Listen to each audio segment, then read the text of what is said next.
Hello bachon, let's read the question first. The question states, expiratory wheezing due to spasm of smooth muscles occur in. Four options are given. First is asthma, second is emphysema, third is eupnea and fourth is atherosclerosis. Question में पूछ रहे हैं कि expiratory wheezing smooth muscle के spams की वजह से किस में होती है। इस क्वेश्चन को आंसर करने के लिए हम की कॉन्सेप्ट देखेंगे about the spasms of smooth muscles or respiratory tract। तो रेस्पिरेटरी सिस्टम जो है हमारा, उसमें जो स्मूथ मसल्स में स्पैम्स होता है वो जनरली होता है ब्रोंकियल स्पैम्स, और ये जो होते हैं बेसिकली व्हेन द ब्रोंकस और the bronchial smooth muscles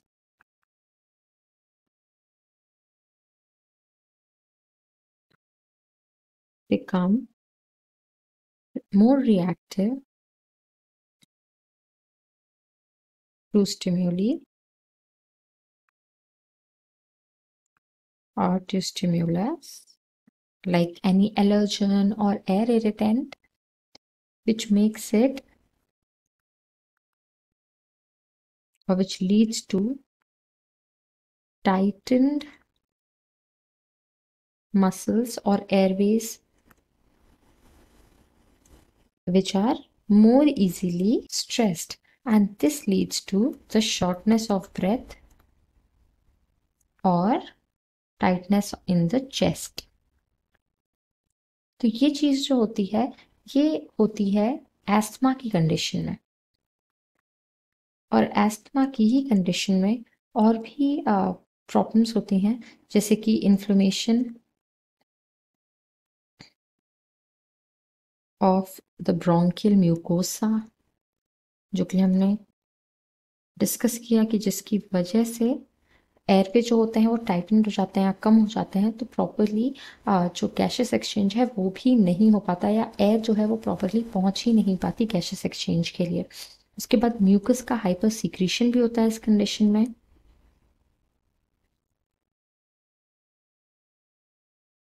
and sputum plugging. तो ये सब रीजंस की वजह से जो ब्रीदिंग है वो बहुत ही प्रॉब्लमेटिक हो जाती है, या ब्रीदिंग इजीली नहीं कर पाते हैं पेशेंट्स। तो ये हमने स्पैज्म के बारे में देखा कि स्मूथ मसल्स की स्पैज्म की वजह से क्या कंडीशन हो जाती है और एक्सपिरेटरी वीजिंग क्यों होती है। तो अब हम ऑप्शंस देखते हैं। फर्स्ट ऑप्शन में ही हमें हमारा करेक्ट आंसर मिल रहा है कि ये जो स्पैज्म हो जाते हैं स्मूथ मसल्स में, ये एस्थमा की कंडीशन में हो जाते हैं, जिससे कि एक्सपिरेटरी वीजिंग फेस करते हैं पेशेंट्स। फिर दूसरे ऑप्शन में एम्फाइजेमा की बात हो रही है, तो ये वो कंडीशन है कि जहाँ पे एयर सैक्स जो होते हैं, यानी कि जो एल्वियोलाई है, दे आर रप्चर्ड। तो इससे क्या होता है कि बड़ी ओपनिंग्स जनरेट हो जाती हैं। जब ये सैक्स जो है रप्चर कर जाते हैं, एल्वियोलाई रप्चर कर जाते हैं, तो बड़ी बड़ी ओपनिंग्स बन जाती हैं। लेकिन इसकी वजह से क्या होता है कि सरफेस एरिया कम हो जाता है और एयर का जो या ऑक्सीजन का जो एब्जॉर्प्शन है वो ठीक से नहीं हो पाता, डिलीवरी ठीक से नहीं हो पाती।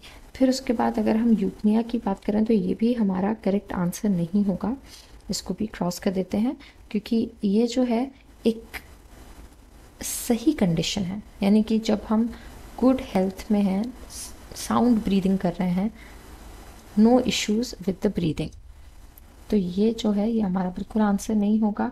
फिर उसके बाद आर्थेरोस्क्लेरोसिस की बात हो रही है, जिसमें कि हमारी आर्टरीज जो हैं वो उनमें बिल्डअप इकट्ठा हो जाता है और उनका जो डायमीटर है, उनकी जो स्पेस है वो कम हो जाती है, और इससे ब्लड सर्कुलेशन में प्रॉब्लम होने लगती है। तो ये भी बिल्कुल अलग ही मैटर है, यहाँ पर एक्सपिरेटरी वीजिंग का कोई काम नहीं है। So the final answer to this question will be option number A. Hope you understood it well. All the best.